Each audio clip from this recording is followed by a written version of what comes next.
Bismillahirrahmanirrahim. Assalamualaikum warahmatullahi wabarakatuh. Innal hamdalillah nahmaduhu wa nasta'inu wa na'udzu billahi min syururi anfusina may yahdihillahu fala mudhillalah wa may yudlil fala hadiyalah.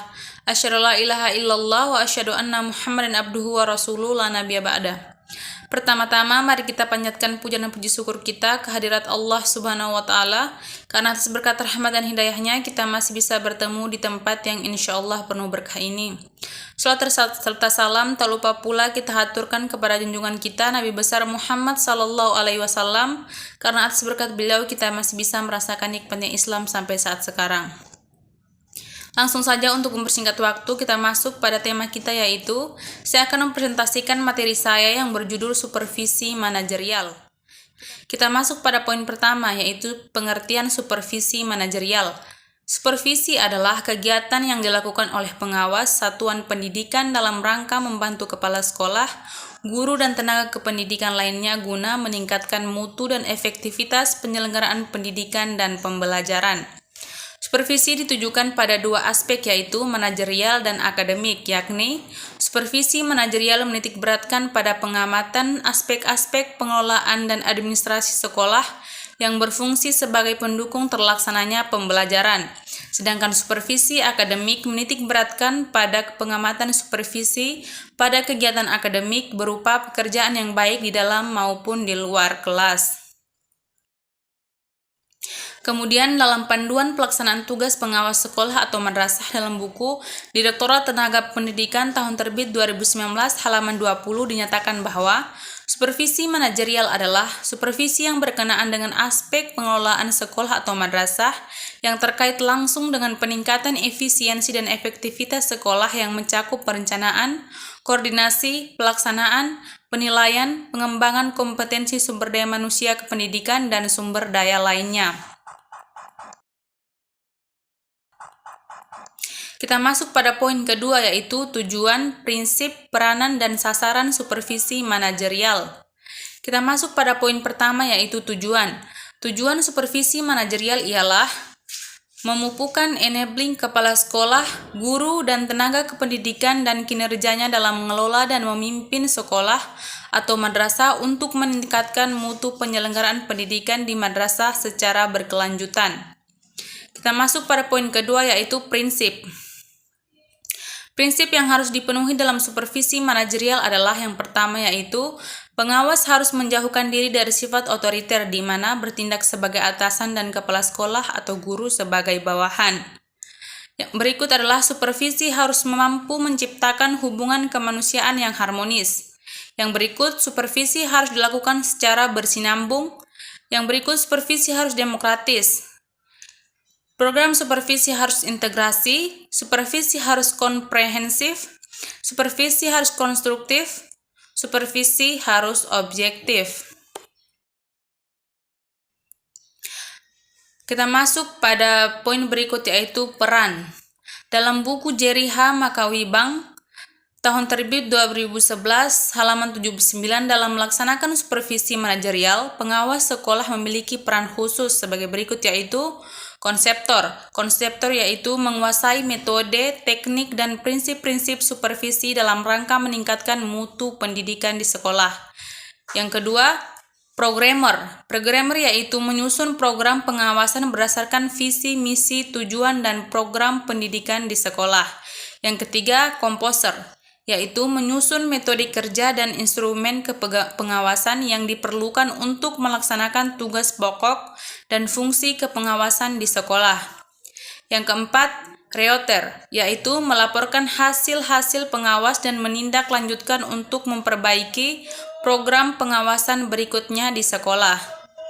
Yang kelima, blender, yaitu membina kepala sekolah atau madrasah dalam pengelolaan manajemen administrasi sekolah berdasarkan manajemen peningkatan mutu pendidikan di sekolah, membina guru dan kepala sekolah dalam melaksanakan bimbingan konseling di sekolah.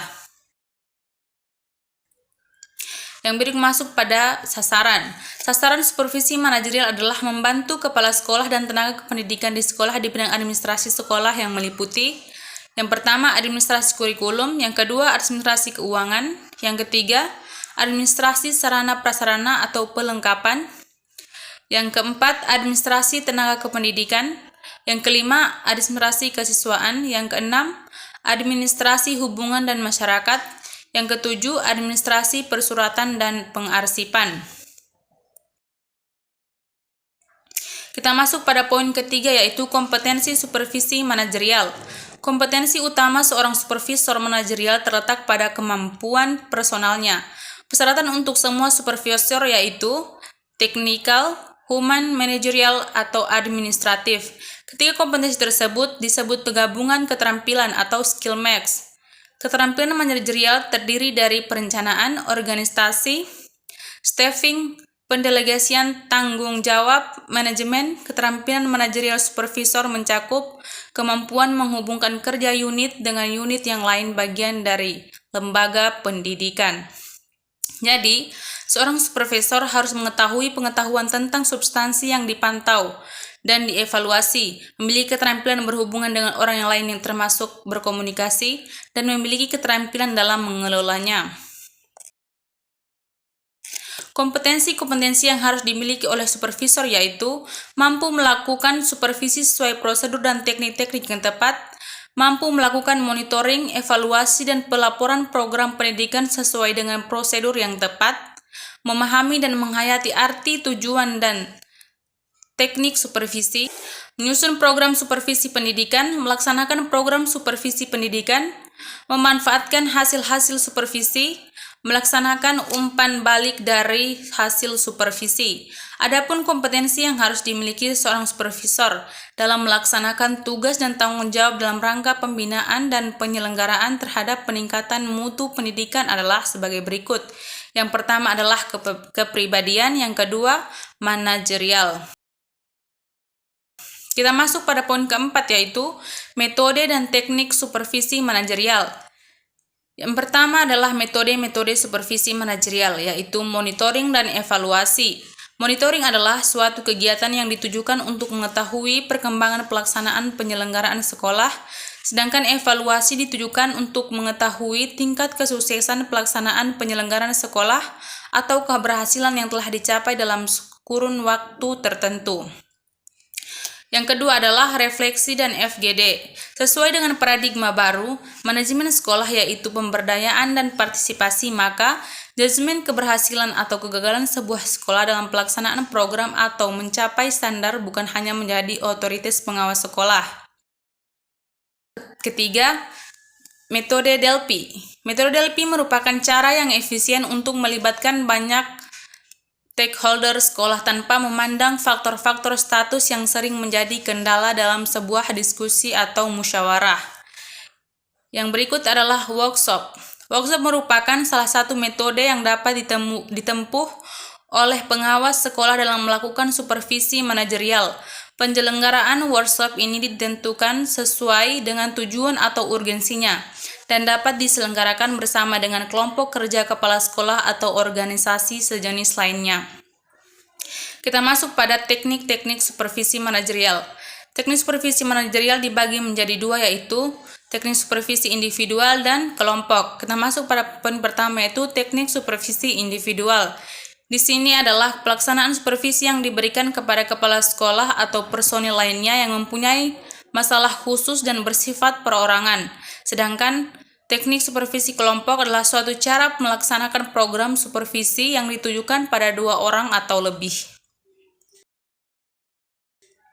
Kita masuk pada poin kelima, adalah program supervisi manajerial. Dalam buku Makawibang tahun terbit 2011, halaman 122-132, program supervisi pendidikan adalah rincian kegiatan yang akan dilakukan untuk memperbaiki dan meningkatkan mutu proses dan hasil belajar. Kegiatan tersebut menggambarkan hal-hal apa saja yang harus dilakukan, bagaimana melakukannya, fasilitas apa yang diperlukan, kapan dilakukan, dan cara mengetahui berhasil tidaknya usaha yang dilakukan. Oke, hanya itu yang dapat saya sampaikan. Kurang dan lebihnya saya mohon maaf. Wassalamualaikum warahmatullahi wabarakatuh.